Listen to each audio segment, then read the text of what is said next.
Welcome back to another episode of Tape Time with Tom. My name is Chris. Today we're going to be talking about Camp Blood at the Mahoning Drive-In Theater. My guest for today is Steve.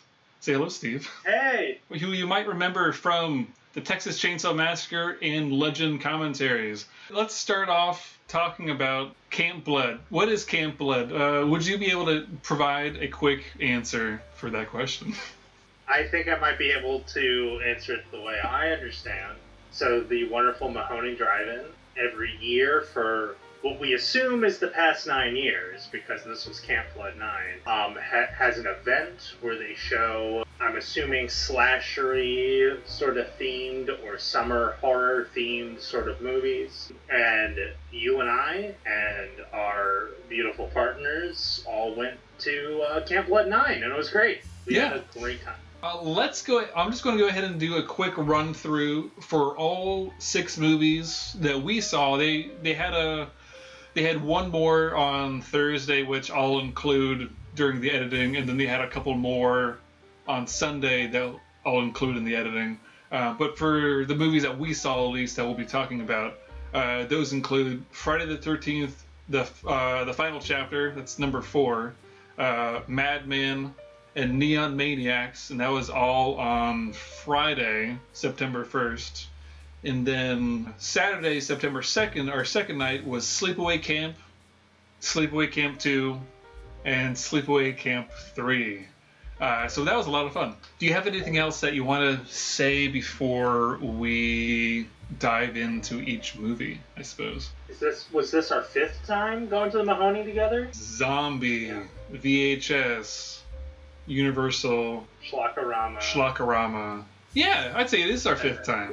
Yeah, this was our 5th Mahoning. I know you've been a couple more times, but yeah, no, this was great. This was like my big vacation of this year, and I was very excited to be there. There was another added extra special thing about going to Camp Blood, which I'm sure we're going to get into. We'll get into there soon. This was just a very magical weekend, so I'm very excited to talk about it. As a quick reminder for those who don't know, the Mahoning Drive-In Theater is a kick-ass theater in Lehighton, Pennsylvania. It is one of the last standing drive-in theaters still in operation since the 40s, and they exclusively only show movies on film unless otherwise stated, whether it's for their VHS fest where it's on VHS, or if, for example, a print comes back horrible, or they're just like, oh, it just never arrived, then they'll do it on digital or something. But 99% of the time, it's going to be on film, and it's awesome. But yeah, so the first movie of our weekend, at least, that Friday night, is going to be Friday the 13th, the final chapter, number 4. I mean, don't get me wrong. I've always been a fan of the original Friday the 13th movie. That movie's great, and I've seen it many times. But I don't think I really became a fan of the franchise until we went to the Camp Blood, and now I'm very excited to watch all of them. Definitely. I was thankful enough to get the box set from Scream Factory for my birthday a couple years ago, and I've been really only watching them on Friday the 13th just to keep it traditional. The only exception was this September 1st where we got to see it, but it was still a Friday, so it counts. Out of all the franchisees that I've seen, I think Friday the 13th has one of the weaker first movies, but I think the franchise is one of the strongest, because consistently overall, like Halloween, perfect movie. Texas Chainsaw, perfect movie. Sleepaway Camp, it's a perfect movie. Friday the 13th, sure, it's okay, but I find that I enjoy this franchise so much more. Granted, I haven't seen many of the other members of the other franchisees, but I like the ever growing mythology for Jason and his mother, and I think it's kind of fun. Yeah, I would agree. I feel like a lot of these classic slasher franchises, basically all of them, like, you're gonna see one that's like hit or miss, but Friday the 13th is like, you're always gonna have a good time watching one. We'll keep it brief for each of the movies, but Friday the 13th Part 4 is known for having Corey Feldman in it as young Tommy Jarvis, as well as a whole slew of other character actors you'll remember. The second most well known is going to be Crispin Glover, the dad from Back to the Future. Yes. I get it's hard to like explain the plot of a Friday the 13th movie. It's teenagers go to a camp that's somewhere near Sleepaway Camp and then they get killed, basically. So it's very formulaic, but it's a lot of fun. I think what's well known for this one is that this is the one where I think Tom Savini came back, or this was one of his first ones on. At least I thought it was. I might be talking out of my ass. 1 second. Yes, I was right. Tom Savini is one of the. He did come back for doing some of the gore effects, and I think it really shows for this movie. Yeah. I think this movie is one of the ones that's has the greater fan devotion. I think precisely because of the gore effects and the action. And like well deserved. I think the gore effects are great. Any final words for final chapter before we move on? Yeah. I mean, it is like I just because I said that I think I prefer part 3 is not to say that like part 4 isn't great. And I think it was amazing. It was amazing to see it at the Mahoning. Also, too, you briefly mentioned Crispin Glover. I think he is legendary in that movie.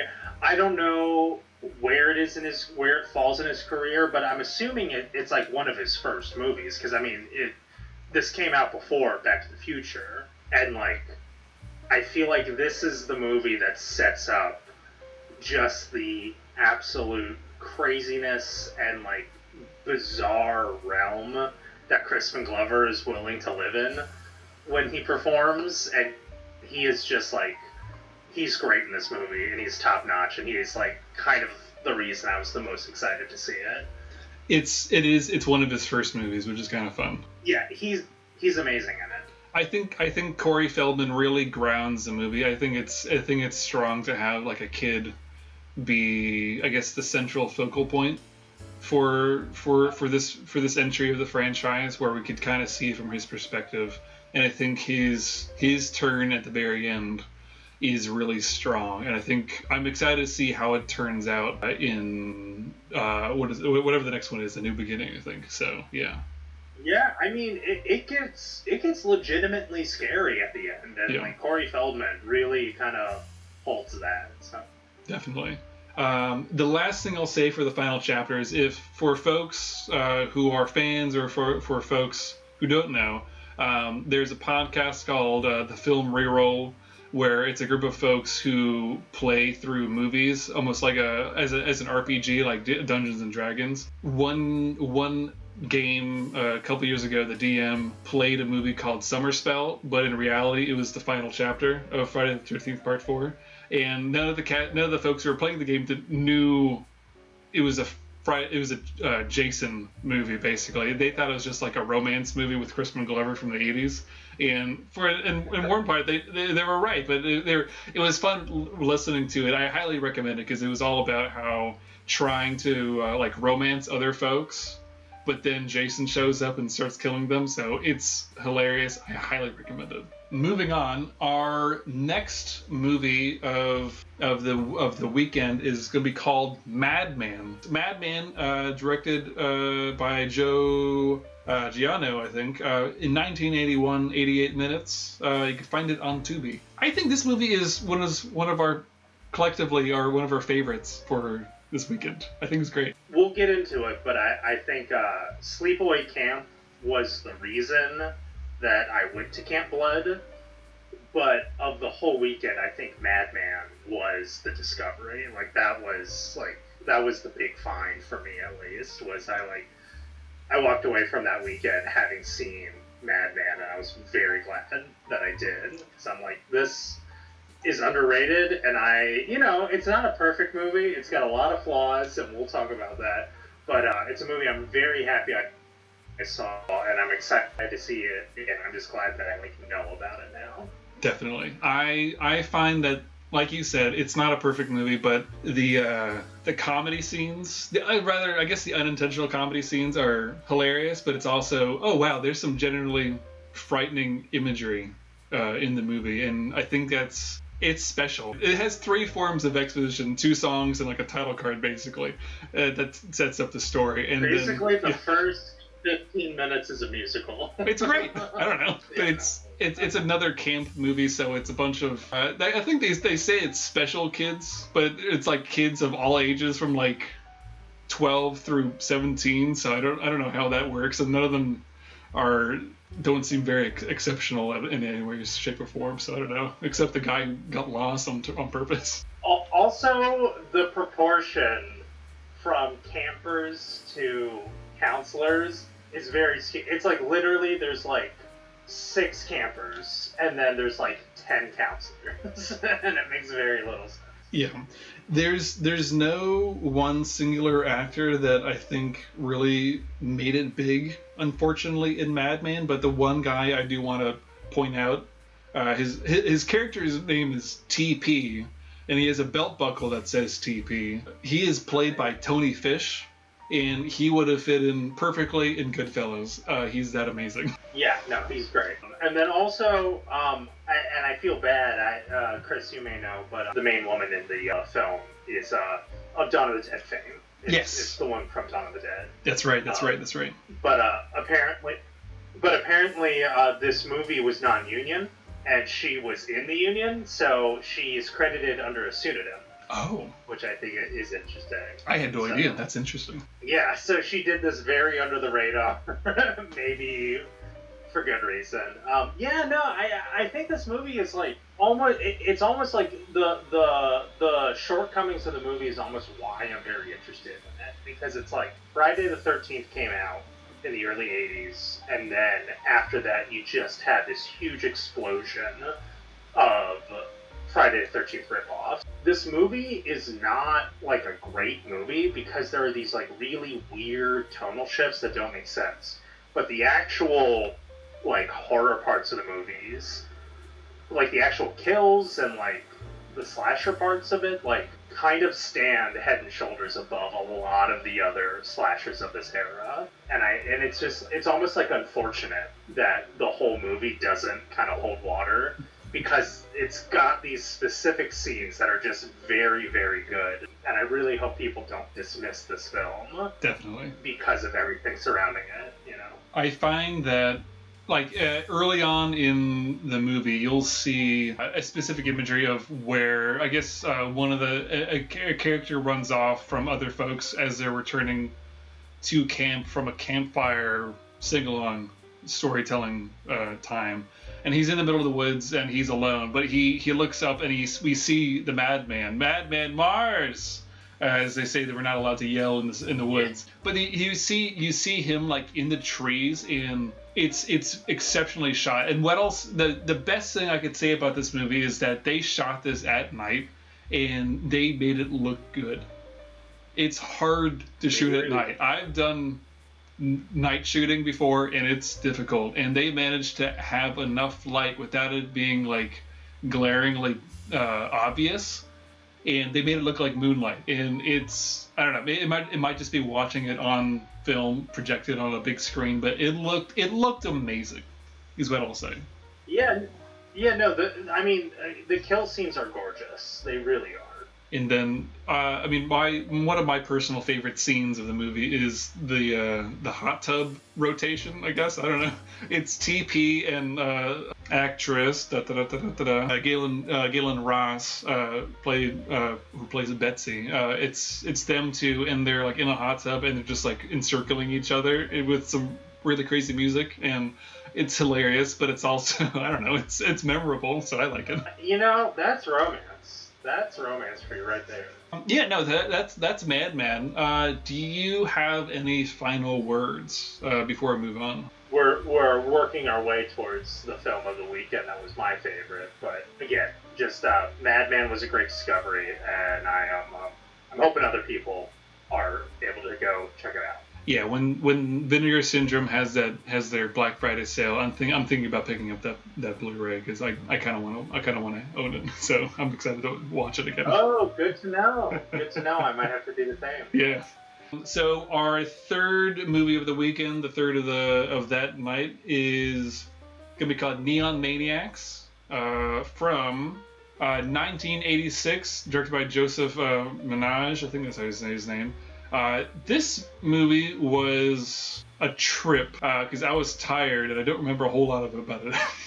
I regret that you just said that because that's literally what I was gonna say.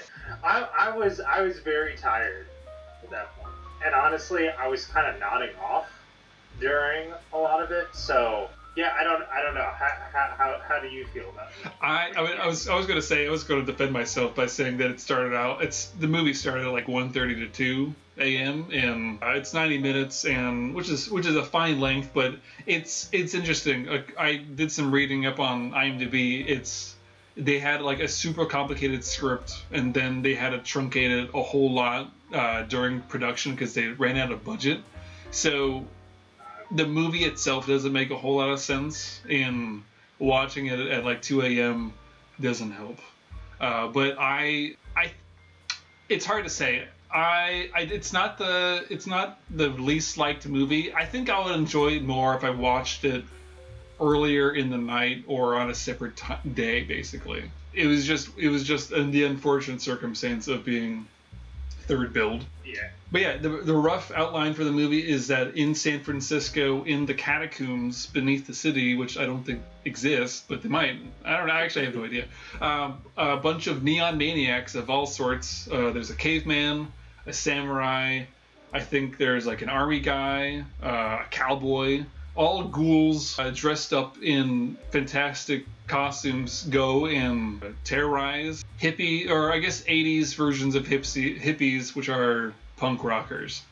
So and then folks need to rally together and stop them, and I woke up at the very end, so I don't remember a whole lot about it. Yeah, I mean, I feel bad because again, I nodded off. It was 2 a.m. So I was nodding off during a lot of it, but it's like every time I like went down and then came back up, it was like, oh, there's a soldier guy, there's a samurai, you know. And it's just like this movie was advertised to me as it was the slasher version of the Power Rangers, and so yeah. I don't know if that's quite accurate, but it's. I know that there's a scene near the end where it's at a rock concert or something like that. With the lead, and I remember some of the music, but not a lot of it. Do you have any final words for our unfortunate third build movie of this first day? Just that I need to see it again. You know, I was really happy that they played it at the Mahoning, and it was cool, but I don't remember a lot of it, and someday I'll throw it back on so I can actually like grasp what the whole movie was. I think I need to as well. The last thing I'll say is it was hyped up on the Pure Cinema podcast. I think it was during one of their 80s Missing Pieces episodes, so I highly recommend tracking that episode down and listening to it. I know, I believe it was Brian Sauer was the one who was hyping it up a whole lot, so I basically need to watch it again, which I hope to sometime in the future.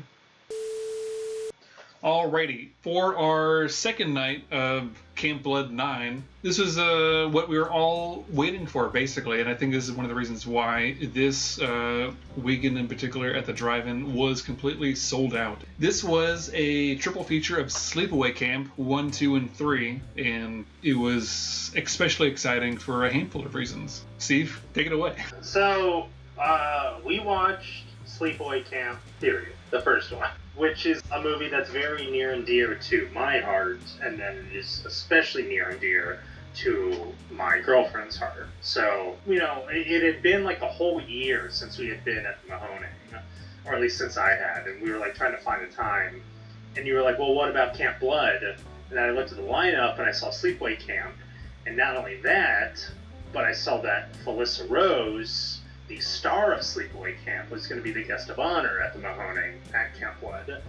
And I was like, well, this is perfect, and we got to do this, because my girlfriend, her favorite horror movie of all time is Sleepaway Camp, which is, you know, it's really special. You know, Chris, you and I, we are big film geeks, horror nerds, and all of that. There's a million other guys out there like us, but it's like, we take for granted the people in our lives that encourage our love of movies and who fuel it and who introduce us to things that we don't think we'd ever see or even know about.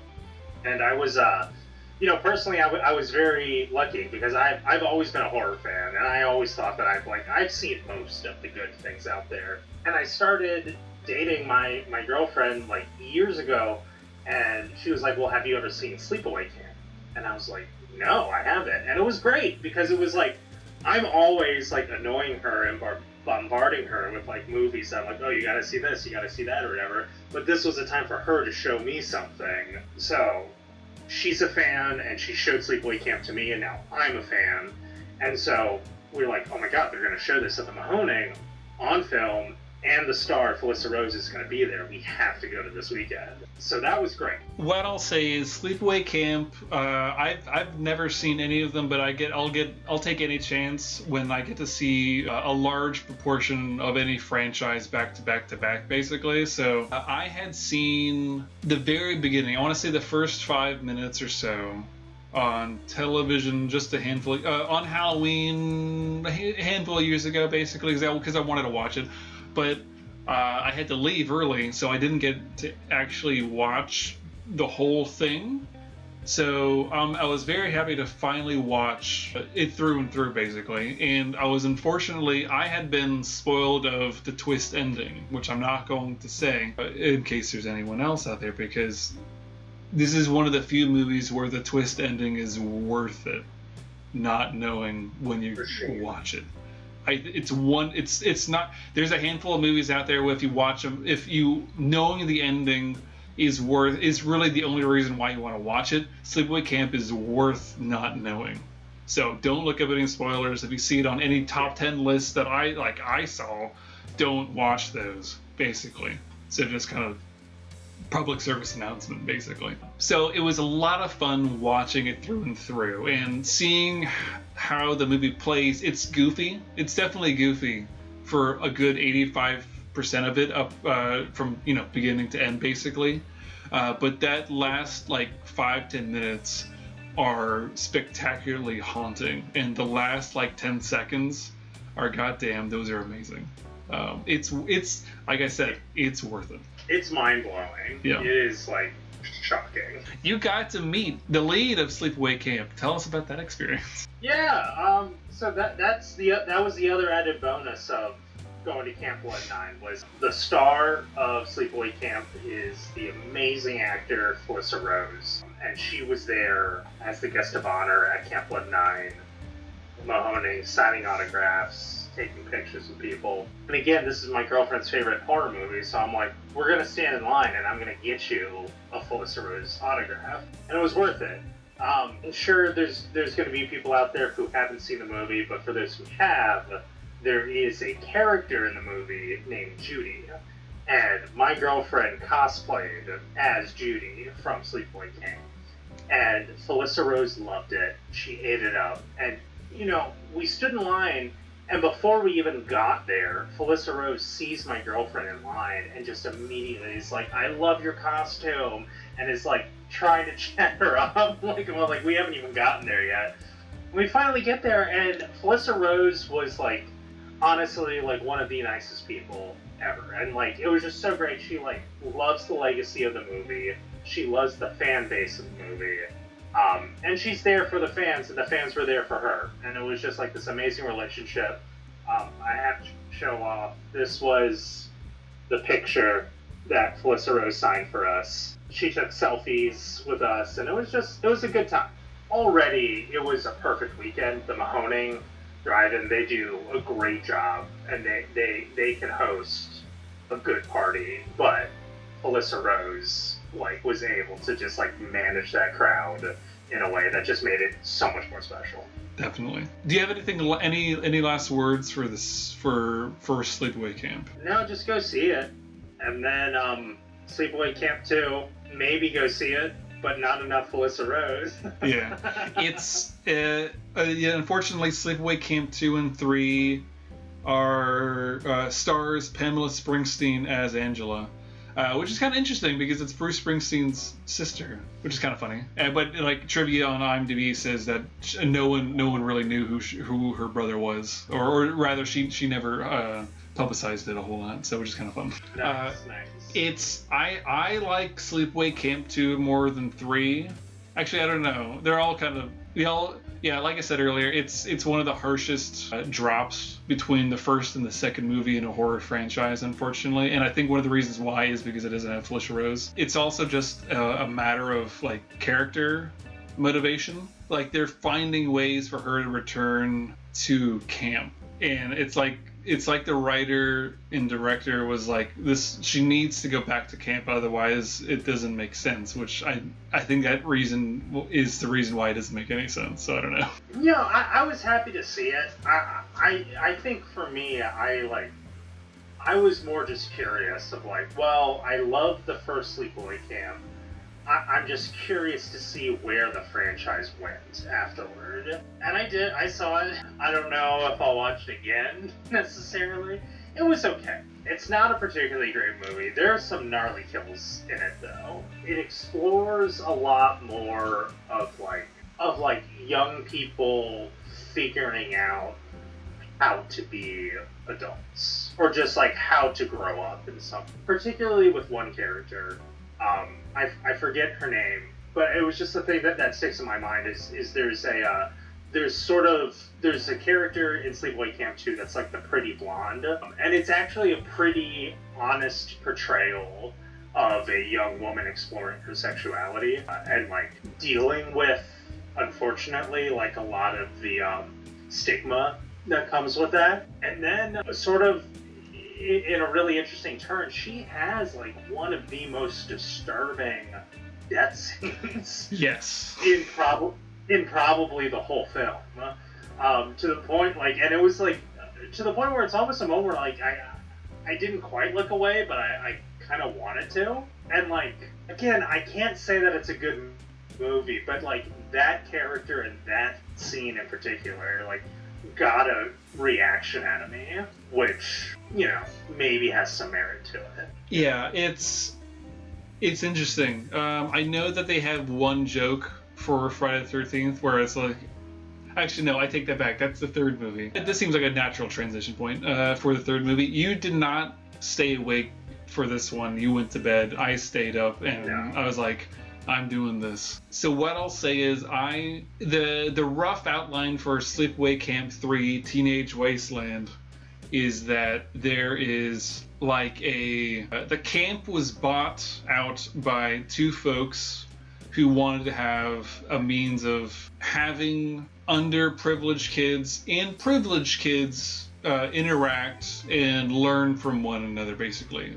Hypothetically, that sounds great, but plot-wise, it was really just a money laundering scheme to get a whole bunch of money out of rich people and to go on to like cruises, basically. But little did they know, Angela was going to sneak her way back in because she needed to go back to Camp Arawak for reasons unknown. It would have been nice if she was like trying to find something, but she has zero like reason why to go back. So it's interesting as a commentary for like class and race during the late 80s, because there are some folks who are like, holy shit, you're racist and I can't wait to see you die, basically. And then there's some other folks like, oh wow, you're sexist, I didn't expect that, but all right. But it's weird because it's kind of fun to see Angela like kill them off, but it's also undercut with weird 80s one-liners that have no grounding, I guess. But one of my favorite kills in that movie is she's having an interaction with a police officer who's the father of one of the boys in Sleepaway Camp 2, and he's like studied her case basically, and he's been trying to find her, and he's like, what are you gonna do, hit me with a bat, like throw a bunch of bees at me, what are you gonna do, like hit me with a shovel? And she's like, I got a gun, and she shoots him. So it's got its comedy, and one of the jokes that I enjoy is how she and another boy are like cleaning up a lake or something, and they pull up, I think this is the third movie, it might be the second, I don't know, but they pull up a hockey mask. It's like, what day is today? Saturday the 14th. Oh, okay. And it's just like a throwaway line. Oh no. So I gotta say, it's like a guffawing kind of laughter, but it is kind of It's unfortunately it's one of the funniest jokes in hindsight, which is kind of sad. Yeah, I don't know. That's Camp Blood 9. How would you rate the 6 movies for this weekend? Want my ranking of them? Yeah. Let's go with your ranking. Sure. Well, so it's hard because I didn't see all 6 because I did. We'll go with the 5, the 5 that you got a chance to watch. I would say for sure. Well, I'm going to kind of bookend this because for sure I think Sleepaway Camp 2 was my least favorite that I saw. Of the 5 movies I saw, I would put Sleepaway Camp 2 at the 5 slot. On the 4 slot, I would say Neon Maniacs, just because I, again, was falling asleep through most of it. So I feel like I just can't really give that a fair rating, but I liked what I saw of it. You know, it's tough. I actually got to say, probably in the 3 spot, I would put Friday the 13th Part 4, which is a great movie. You know, I would highly recommend that one. It was a lot of fun, but just comparatively, my number 2 is Madman, because that was the fun discovery for me, and the one that I was like kind of the most jazzed about rewatching after, you know, well, at least in terms of a movie that I hadn't seen before. That was the one I was the most excited about. And then my number 1 slot, of course, is Sleepaway Camp. You know, because it was just great. You know, it's a classic movie. Got to meet Felissa Rose. What more can I say? Definitely. I think I would have it be a little. My ranking is a little similar. I think it's tough, kind of like with Neon Maniacs. I need to watch it again, but for pure enjoyment wise, I think I would definitely have. I would have Sleepaway Camp 2 last, but I think I would have Neon Maniacs next, and I think I like Sleepaway Camp 3 more than Neon Maniacs, just for sheer enjoyment. I think that makes sense. I don't know, it's tough because I know Sleepaway Camp is a good movie, but I find more enjoyment for the other 2, so I'm going to put that at number 3. I'm going to put Sleepaway Camp, I want to put Friday the 13th Part 4 as my number 2, and Madman as my number 1. I think Madman is just a truly exciting movie it's fun, and there's like, wow, it's impressive, it's fun, and it's scary and unintentionally funny all mixed into one. And I'm a big fan of like regional low budget filmmaking, and I think this is one of the better ones I've ever seen. That's fair. Yeah. That's really cool. Yeah. Well, I have to say, I think that's Camp Blood 9. Thank you, Steve, for chatting with me. It's always a pleasure. Do you have any final words before we log off for the day? No, just thank you for inviting me both to Camp Blood and then on to your YouTube. You're always invited. Yeah, no, I mean, I'm a big fan, so I'm very happy to. And I love talking about movies, and this was a particularly special event. Definitely. Yeah, I'll go ahead and say that's that for Tape Time with Tom. Please like, comment, and subscribe. We'll see you all later. I hope to have more of these discussion videos in the future. Hopefully this is a good format, doing these videos remote. Yeah, I'd say that's about it. Always rewind, but more importantly, be kind. Be kind. See you guys later.